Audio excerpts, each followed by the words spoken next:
পবিত্ৰ ৰমজান মাহৰ পিছত চাৱাল আৰম্ভ হয়।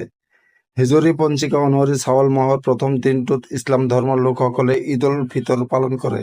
ইছলামিক পঞ্জিকাত ৰমজান বছৰৰ নৱম মাহ বুলি গণ্য কৰা হয়।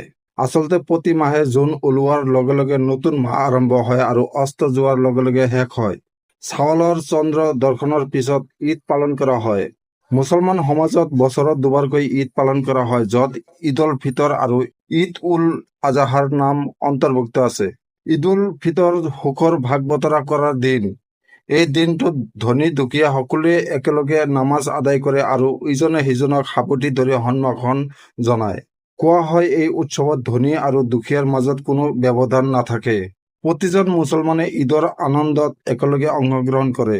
নতুন কাপোৰ পৰিধান কৰি মিঠাই বিতৰণ কৰি সাৱটি ধৰি শুভেচ্ছা জ্ঞাপন কৰি উদযাপন কৰা হয় এই উৎসৱ।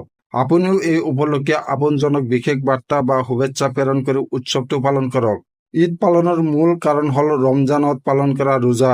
আল্লাহৰ ইবাদতত সম্পূৰ্ণ হোৱাৰ উদযাপনৰ বাবে এই ঈদ পালন কৰা হয়। এইবাৰ এই উৎসৱ 31 মাৰ্চ বা 1 এপ্ৰিলত পালন কৰা হ'ব। পালন কৰা হ'ব। ঈদৰ দিনা মিঠাই বিতৰণ কৰা হয় আৰু ইজনে সিজনক সাৱটি ধৰি অভিনন্দন জনোৱা হয়। অৱশ্যে কিবা কাৰণত আপোনজনৰ পৰা আঁতৰত থকা লোকসকলে শুভেচ্ছা বাৰ্তা প্ৰেৰণ কৰি উৎসৱৰ শুভেচ্ছা জনাব পাৰে। ঈদৰ এই পবিত্ৰ ক্ষণত সমাজত সকলো শ্ৰেণীৰ লোকৰ মাজত ঐক্য, শান্তি, সম্প্ৰীতি আৰু ভাতৃত্ববোধৰ বান্ধোন অধিক শক্তিশালী হওক, তাৰেই কামনা কৰিলো। আপোনাৰ প্ৰতিটো ইচ্ছা পূৰণ হওক, আপোনাৰ ভাগ্য ইমানেই উজ্জ্বল হওক। আমিন কোৱাৰ আগতেই আপোনাৰ প্ৰতিটো প্ৰাৰ্থনা গ্ৰহণ হওক, ঈদৰ শুভেচ্ছা জনালো।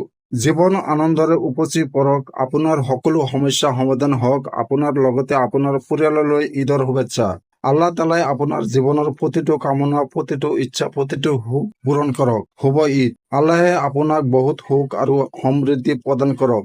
ঈদৰ এই পবিত্ৰ মুহূৰ্তত আপোনাৰ সুস্বাস্থ্য, ভাগ্য আৰু বহু সফলতাৰ বাবে প্ৰাৰ্থনা কৰিছো। এই ঈদে সকলো জাতি, ধৰ্ম, জনগোষ্ঠীৰ একতা আৰু ভাতৃত্ববোধৰ এনাজৰীডাল আৰু অধিক মজবুত কৰক। তাৰেই কামনাৰে ঈদ মুবাৰক।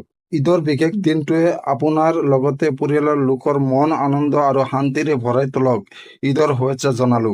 সৰ্বশক্তিমান আল্লাহৰ ৰহমতত পৰিয়ালৰ সকলো দুখ কষ্ট নাইকিয়া হৈ যাওক। ঘূৰি আহক সুখ আৰু শান্তি।